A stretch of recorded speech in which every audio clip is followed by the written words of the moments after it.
Satu ayat dalam Al-Quran, surah Asy-Syarah ayat 6, Inna ma'al usri yusra. Sesungguhnya di balik kesulitan itu ada kemudahan.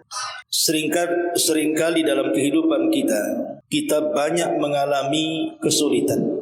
Baik kesulitan ekonomi, kesulitan dalam berumah tangga, kesulitan dalam bertetangga, bahkan kesulitan dalam menyembuhkan kesehatan, penyakit-penyakit yang begitu banyak yang ada di badan kita, atau mungkin kesulitan-kesulitan yang lainnya, orang-orang yang dicintai meninggal dunia, ataupun mungkin hutang yang menumpuk yang tak kunjung mampu dilunasi, atau sebutkan apapun kesulitannya. Maka Allah Subhanahu wa taala mengatakan dalam ayat ini, inna ma'al usri yusra. Di balik kesulitan itu pasti ada kemudahan. Ketika Allah Subhanahu wa taala menyebut yusran dengan sebutan nakirah dan kalimat al-usri dengan sebutan ma'rifat, dalam ilmu bahasa, ma'rifat itu menunjukkan sesuatu yang sudah tertentu. Tapi kalau nakirah itu bersifat umum, seolah-olah Allah Subhanahu wa taala ingin mengatakan kepada kita bahwa di balik satu kesulitan itu terdapat banyak kemudahan. Jadi bukan satu kesulitan diberikan satu kemudahan, tidak. Tetapi satu kesulitan akan membuka banyak kemudahan. Dan ini satu di antara rahmat yang Allah anugerahkan kepada kita. Ma'asyiral muslimat yang dimuliakan Allah Azza wa Jalla, kesulitan-kesulitan yang kita hadapi, dari kesulitan-kesulitan hidup ini, langsung ataupun tidak, pasti akan mempengaruhi hati kita. Boleh jadi hati kita ini menjadi sedih karena kesulitan itu. Boleh jadi hati kita ini menjadi stres karena kesulitan itu. Boleh jadi hati kita menjadi bingung karena kesulitan itu. Pokoknya kesulitan itu pasti membuat hati tidak akan tenang. Lah, ketidaktenangan hati ini berbahaya. Karena kalau hati manusia tidak tenang, ujung-ujungnya frustasi. Tidak jarang akhirnya sampai bunuh diri. Kalau tidak tenang hati kita ini, bisa saja kemudian kita menjadi gila, hilang akal, bicara tidak menentu, bahkan melakukan hal-hal yang terkadang membahayakan. Kalau hati tidak tenang, jangankan lagi berfikir, tidur saja terkadang tidak bisa. Terkadang kurang tidur, kurang beristirahat, susah untuk tersenyum, susah diajak bicara, terkadang bawaannya marah-marah atau melakukan hal konyol dan begitu seterusnya. Itulah dampak hati. Karena yang menyetir badan kita itu hati kita. Makanya Nabi SAW mengatakan, ala wa inna fil jasadi mudghah idza saluhat saluhal jasadu kullu wa idza fasadat fasadal jasadu kullu ala wa hiyal qalb. Di dalam hati manusia itu terdapat segumpal daging. Kalau dia baik maka memperbaiki tingkah laku badannya. Tapi kalau dia buruk maka mempengaruhi tingkah laku juga badannya. Segumpal darah, segumpal daging itu kata Rasul, itulah hati. Jadi hati itu mempengaruhi perilaku kita. Ma'asyiral muslimat yang dimuliakan Allah Azza wa Jalla, maka ayat ini mengajarkan kepada kita, kalau kita dirundung dengan sebuah musibah, sebuah keperitan hidup, dilanda berbagai macam cobaan dan juga bala dalam kehidupan kita, ingat bahwa kesulitan itu pasti berlalu. Karena Allah Subhanahu wa taala yang mengatakan, wa tilkal ayyamu nudawiluha bainan nas. Hari-hari itu terkadang diputar-putar oleh Allah Subhanahu wa taala di tengah-tengah manusia. Terkadang manusia sedih, terkadang manusia bahagia. Terkadang manusia sempit, terkadang manusia lapang. Terkadang manusia berkumpul, terkadang manusia berpisah. Begitulah kondisi manusia, tidak mungkin diciptakan dalam satu kondisi. Tidak mungkin Allah Subhanahu wa taala menciptakan manusia sedih sejak lahir sampai mati, menangis sejak lahir sampai mati, susah sejak lahir sampai mati. Mustahil. Pasti ada sedih, ada senang, ada menangis, ada tertawa, dan begitu seterusnya. Maka pertemuan kali ini kita akan membahas tentang kunci-kunci untuk melapangkan dada yang sedang sempit.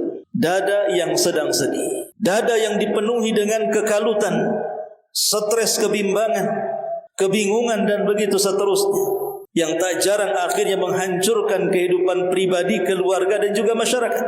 Maka dengan mengenal kunci-kunci ini, mudah-mudahan Allah Subhanahu wa taala memberikan kelapangan kepada hati kita sehingga kita bisa menghadapi setiap masalah dengan hati yang jernih dan melibatkan Allah Subhanahu wa taala dalam menyelesaikan setiap problem masalah yang kita hadapi.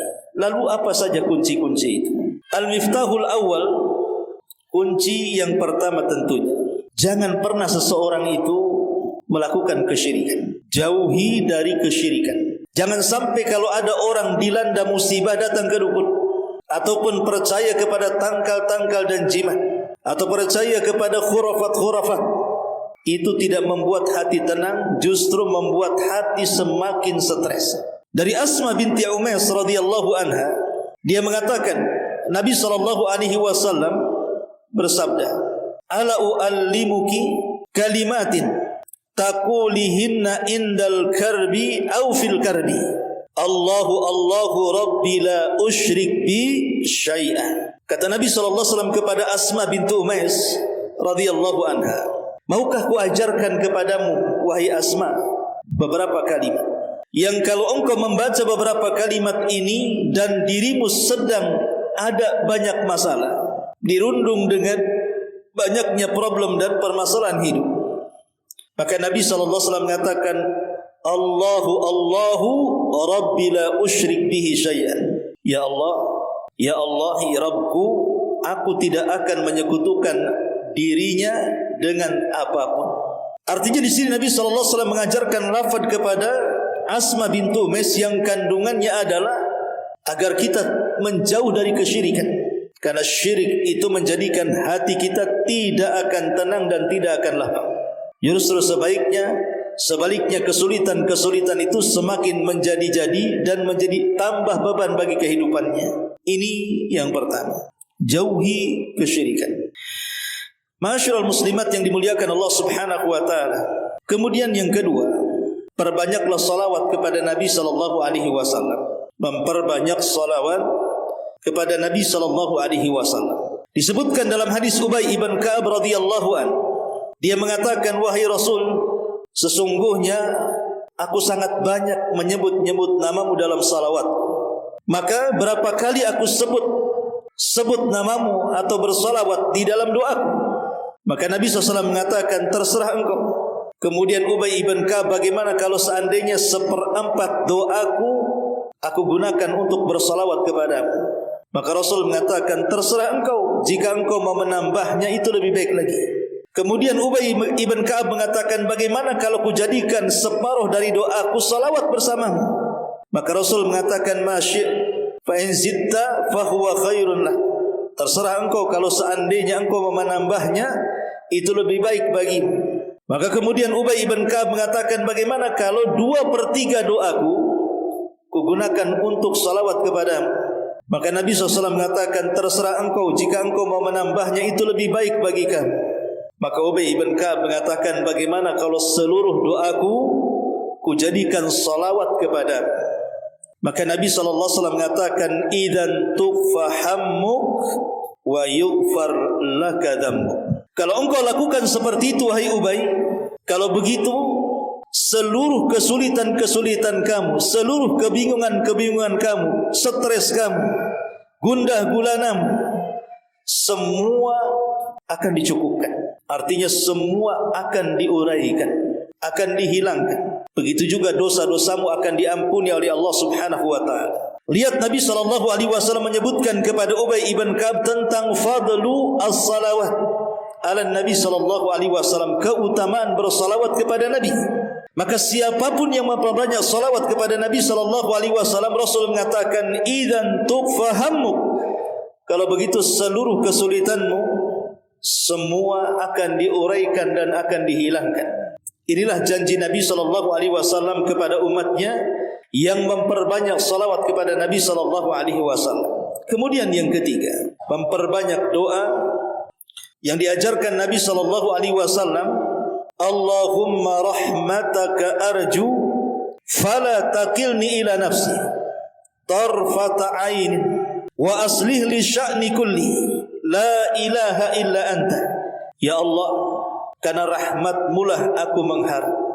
Janganlah Engkau bebankan kepadaku walaupun sekejap mata, dan perbaikilah seluruh perkaraku, karena tidak ada sesembahan yang berhak disembah kecuali Engkau. Jadi kalau kita sedang menghadapi musibah, menghadapi kesulitan hidup, menghadapi kesetresan, kesempitan dada, susah untuk berfikir, bingung dan yang semacamnya, perbanyak doa ini. Allahumma rahmataka arju fala takilni ila nafsi tarfata ainin wa aslih li sya'ni kullihi la ilaha illa anta. Ya Allah, rahmat-Mulah yang aku harapkan. Janganlah perkara-perkara itu Kau bebankan kepada diriku sendiri walaupun sekejap mata, dan perbaikilah seluruh perkaraku, karena tidak ada sembahan yang berhak disembah kecuali Engkau. Kata Nabi SAW dalam hadis Abi Bakrah radhiyallahu anhu, Rasul mengatakan da'awatu al-makrub.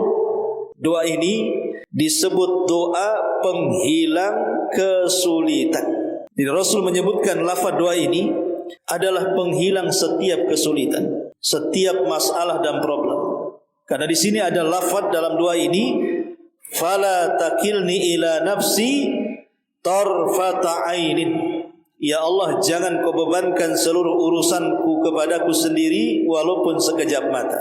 Seolah-olah orang yang berdoa seperti ini mengharap kehadiran Allah dalam setiap masalah kita. Karena sering saya katakan, seberat apapun masalah yang ibu, saya atau siapapun hadapi, kalau Allah ikut campur tangan menyelesaikan masalah itu, maka akan mudah diuraikan masalahnya. Karena Allah ikut campur. Bukankah yang membuat masalah Allah dan yang mengangkat masalah juga Allah?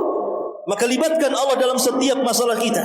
Tapi sekecil apapun masalah, jangan sampai Allah tidak terlibat.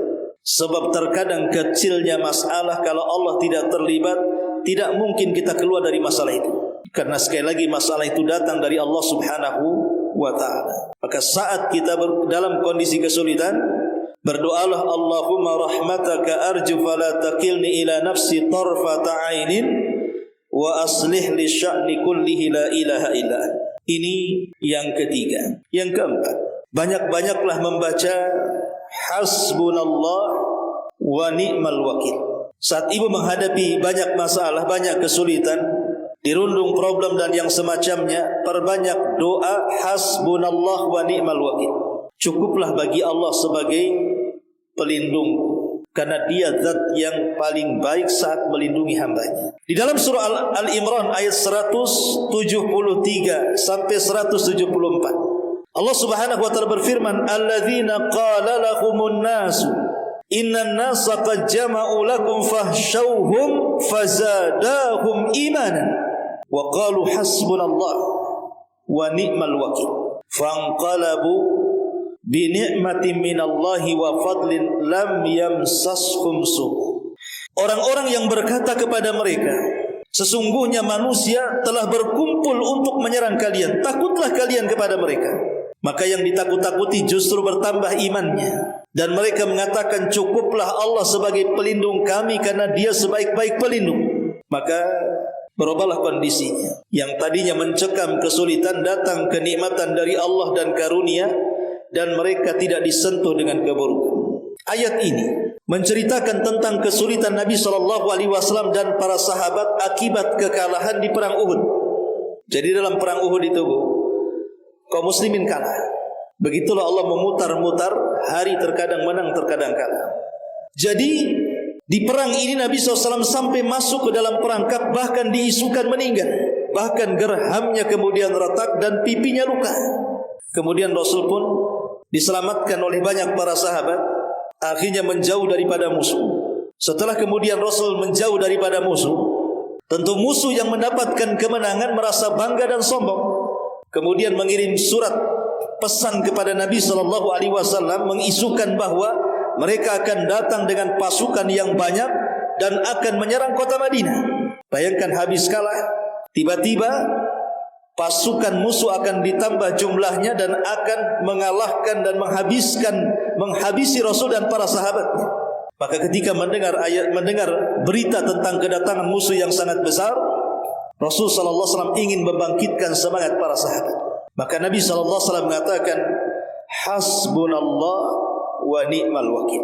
Cukuplah bagi Allah sebagai pelindung kita, karena Dia sebaik-baik pelindung. Maka para sahabat semangat. Makanya Allah mengatakan fazadahum iman. Maka mereka pun semakin bertambah keimanan.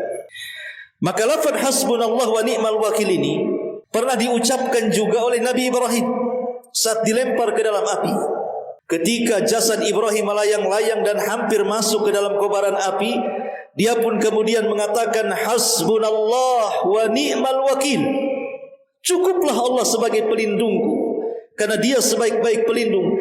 Ketika Nabi Ibrahim membaca hasbunallah wa ni'mal wakil, datanglah pertolongan Allah dan mengatakan kul ya naru kuni bardan wa salaman ala Ibrahim. Katakan, wahai api, jadilah kau dingin, selamatkan Ibrahim. Jadi kalimat hasbunallah wa ni'mal wakil ini bukan kalimat biasa. Ini kalimat bisa menenangkan jiwa, menghilangkan semua kesulitan dan kesusahan hidup. Maka banyak-banyaklah membaca hasbunallah wa ni'mal wakil. Kemudian yang selanjutnya, tak lupa juga membaca banyak-banyak kalimat la haula wa la quwata illa billahil aliyyil azim. La haula, tidak ada daya, wa la quwata, dan tidak ada kekuatan, illa, kecuali billahi, semua milik Allah yang maha tinggi lagi maha agung. Dalam hadis Abi Musa al-Ash'ari radhiyallahu anhu yang dikeluarkan Bukhari Muslim, Rasul pernah berkata kepadaku, kata Abu Musa, ala adulluka ala kalimatin min kanzin min kunuzil jannah. Wahai Abu Musa, maukah kuajarkan kepadamu satu kalimat, yang satu kalimat ini adalah satu pembendaharaan dari pembendaharaan sorga. Tentu Abi Musa mengatakan, tu wahai Rasul. Maka Rasul mengatakan, bacalah la haula wala quwwata illa billah. Tidak ada daya dan kekuatan kecuali hanya milik Allah Subhanahu wa taala. Kenapa kemudian bacaan ini bisa menghilangkan kesulitan kita? Karena kita ini makhluk lemah. Terkadang kita menghadapi kesulitan sedikit saja serasa hidup ini kiamat kan. Dompet hilangnya kayak kiamat besar. Pada rumahnya masih ada, mobilnya masih ada, dompet aja yang hilang. Ya Ustaz, dompet isinya ada 1 miliar di ATM. Tapi yang jelas, terkadang kita ini terkena musibah sedikit saja, disenggol oleh Allah Subhanahu wa taala, rasa-rasanya hancur segalanya. Makanya kenapa kita harus minta pertolongan kepada Allah? Kita makhluk yang lemah dan tidak ada yang lebih kuat, yang lebih perkasa dibandingkan Allah yang mampu merubah segalanya. Makanya kalimat ini salah satu pembendaharaan dari pembendaharaan sorga. Kemudian yang selanjutnya kathratul istighfari, memperbanyak istighfar, memperbanyak istighfar. Di zaman Nuh alaihi salatu wassalam pernah terjadi paceklik bertahun, sehingga menjadikan tanah kering. Bukan hanya kering, menjadi retak. Bukan hanya retak, tidak bisa ditanami, sehingga banyak manusia mati kelaparan. Makanya kaum Nuh alaihi salatu wassalam datang meminta solusi kepada Nuh alaihi salatu wassalam. Apa solusi kekeringan ini? Maka Nuh alaihi salatu wassalam menasihati kaumnya, dan nasihat kaumnya ini disebutkan dalam surah Nuh ayat 10 sampai 12. Kata Nuh alaihi salatu wassalam kepada kaumnya, faqultustaghfiru rabbakum innahu kana ghaffara yursilis samaa'a 'alaikum midrara wa yumdidkum bi amwali wa banin wa yaj'al lakum jannatin wa yaj'al lakum anhara. Nuh mengatakan kepada kaumnya, perbanyaklah kalian beristighfar kepada Rabb kalian, karena Dia zat yang maha pengampun lagi maha pengasih. Dengan memperbanyak istighfar, Allah akan utus dari langit air kepada kalian yang sangat deras mencurahkan kalian, dan Allah akan menambahkan kepada kalian harta dan keturunan, dan Allah akan menjadikan kalian kebun yang sangat luas dan sungai-sungai yang dialiri air. Lihat bagaimana Nabi Nuh alaihi salatu wassalam menasihati kaumnya saat mereka sedang kesulitan. kesulitan ekonomi karena kekeringan yang lama dan bertahun, maka Nuh menasihati perbanyak istighfar. Kalau kalian memperbanyak istighfar, niscaya Allah bukan hanya menurunkan hujan, Allah akan berikan kekayaan, Allah akan berikan keturunan, Allah akan suburkan hutan-hutan, Allah akan aliri sungai-sungai, dan itu sebuah nikmat yang Allah anugerahkan kepada kita, dan itu buah daripada istighfar. Ini juga bagian dari yang bisa menenangkan hati. Apalagi Rasul mengatakan, man lazimal istighfar ja'alallahu min kulli dhikin faraja wa min kulli hammin makhraja. Man lazimal istighfar ja'alallahu min kulli dhikin makhraja wa min kulli hammin faraja wa razaqahu Allahu min haitsu la yahtasib. Barang siapa yang melazimkan istighfar, kata Nabi, maka Allah akan luaskan dari kesempitan kita, Allah akan lapangkan dari kesulitan kita, dan Allah akan berikan rizki dari arah yang tidak disangka-sangka. Lihat bagaimana istighfar ini memiliki faedah yang luar biasa, bisa menghibur hati yang sempit menjadi lapang. Kemudian juga kunci selanjutnya, di antara kunci-kunci yang bisa melapangkan dada adalah senantiasa memperbanyak sedekah. Allah Subhanahu wa taala mengatakan, "Faman qudira alaihi rizquhu falyunfik." Barang siapa yang disempitkan rizkinya, kata Allah, banyak-banyaklah bersedekah. Jadi Allah mengatakan faman qudira alaihi rizquhu, barang siapa yang disempitkan rizkinya. Terkadang namanya ekonomi itu kan pasang surut, kadang suami kerja, kadang tidak, apalagi suami yang serabutan. Kadang-kadang dipertahankan, kadang-kadang di PHK, kadang-kadang mendapatkan kecelakaan di perusahaan dan macam-macam segalanya. Itu bisa terjadi kan? Makanya kalau seseorang disempitkan ekonominya, maka banyak-banyak bersedekah. Sedekah tidak harus banyak, sesuai dengan kemampuan. Yang penting ikhlasnya. Ini juga yang bisa menghilangkan kesulitan ataupun yang bisa melapangkan dada-dada yang sedang dirundung dengan kesulitan.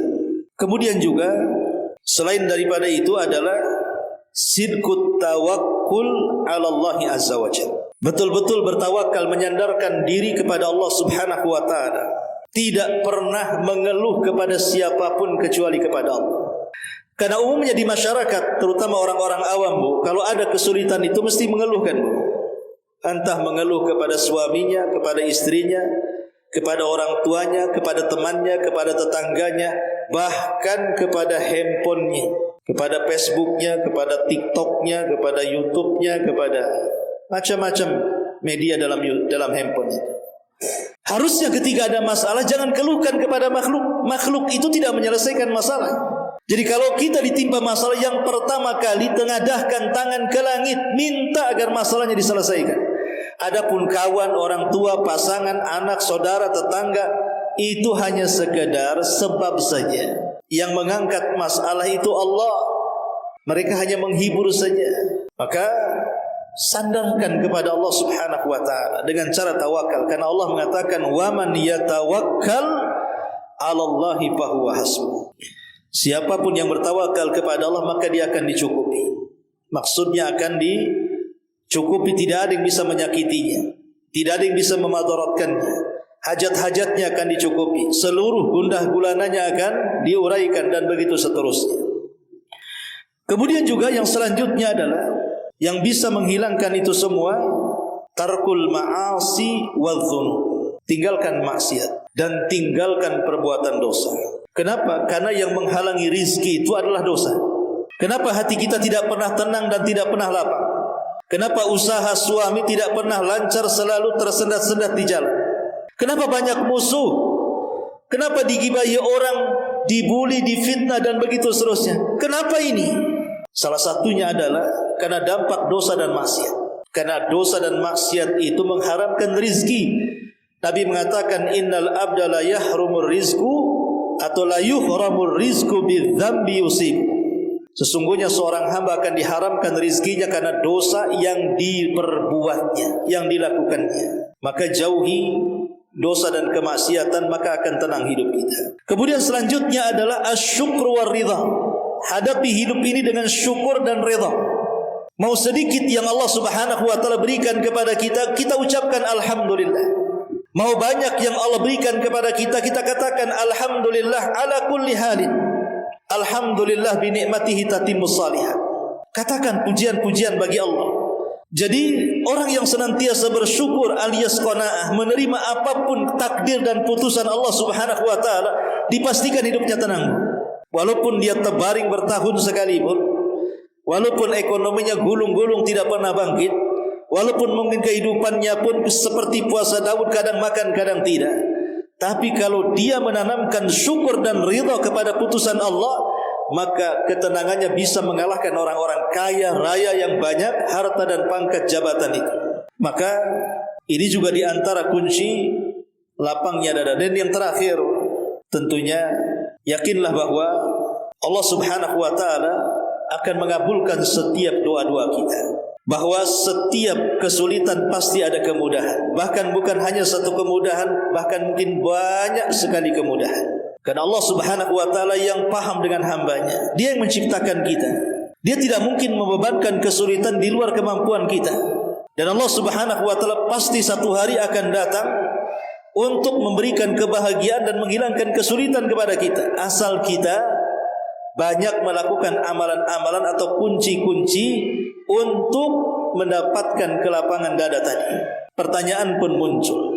Kenapa Allah Subhanahu wa taala memberikan kepada kita berbagai macam musibah, entah kemalangan, entah kesehatan, entah ekonomi, entah hubungan rumah tangga? Kenapa Allah Subhanahu wa taala memberikan itu kepada kita? Sehingga terkadang ada yang frustasi, ada yang stres, tidak tahan dengan ujian.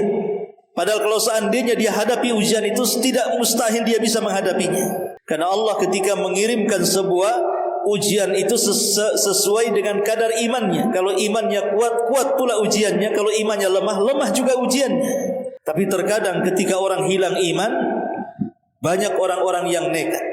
Contoh saja banyak kasus yang loncat di jembatan Barelang kan.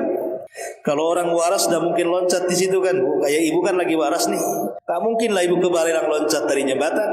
Orang yang loncat dari jembatan itu kan udah nggak waras, stres, banyak masalah, hutang meleleh di mana-mana, judi kalah, hutang tak terbayar dan begitu seterusnya. Atau masalah cinta, masalah ini, masalah itu, banyak masalah kan. Akhirnya kemudian frustasi, dia pikir menghilangkan jiwa itu menyelesaikan masalah. Dia salah, justru menambah masalah. Karena setelah kematian, justru kehidupan akan lebih berat lagi bagi orang-orang yang akan dihadapinya. Lah hikmahnya, kenapa? Itu kan pertanyaannya. Kenapa sampai seperti itu? Maka ulama mengatakan, min sunanillahi ta'ala fi khalqihi ibtila'uhum wamtihanuhum hatta yatabayyana as-sadiq fi imani as-sabir ala bala'i.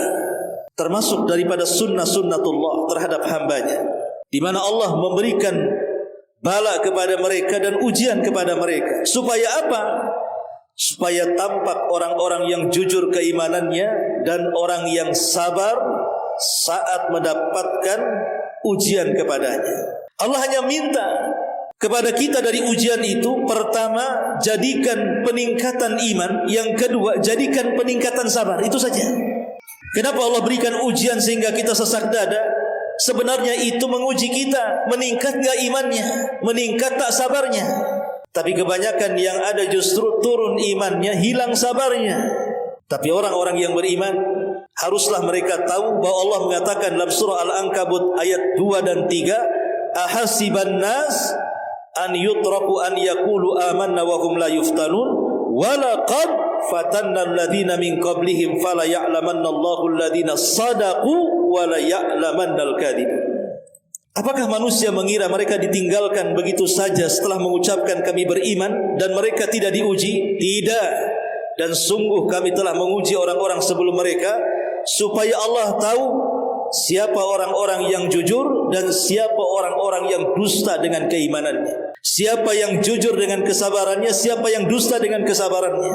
Itulah hikmahnya kenapa Allah Subhanahu wa taala banyak menguji kita. Wallahu a'lam bishawab. Ini di antara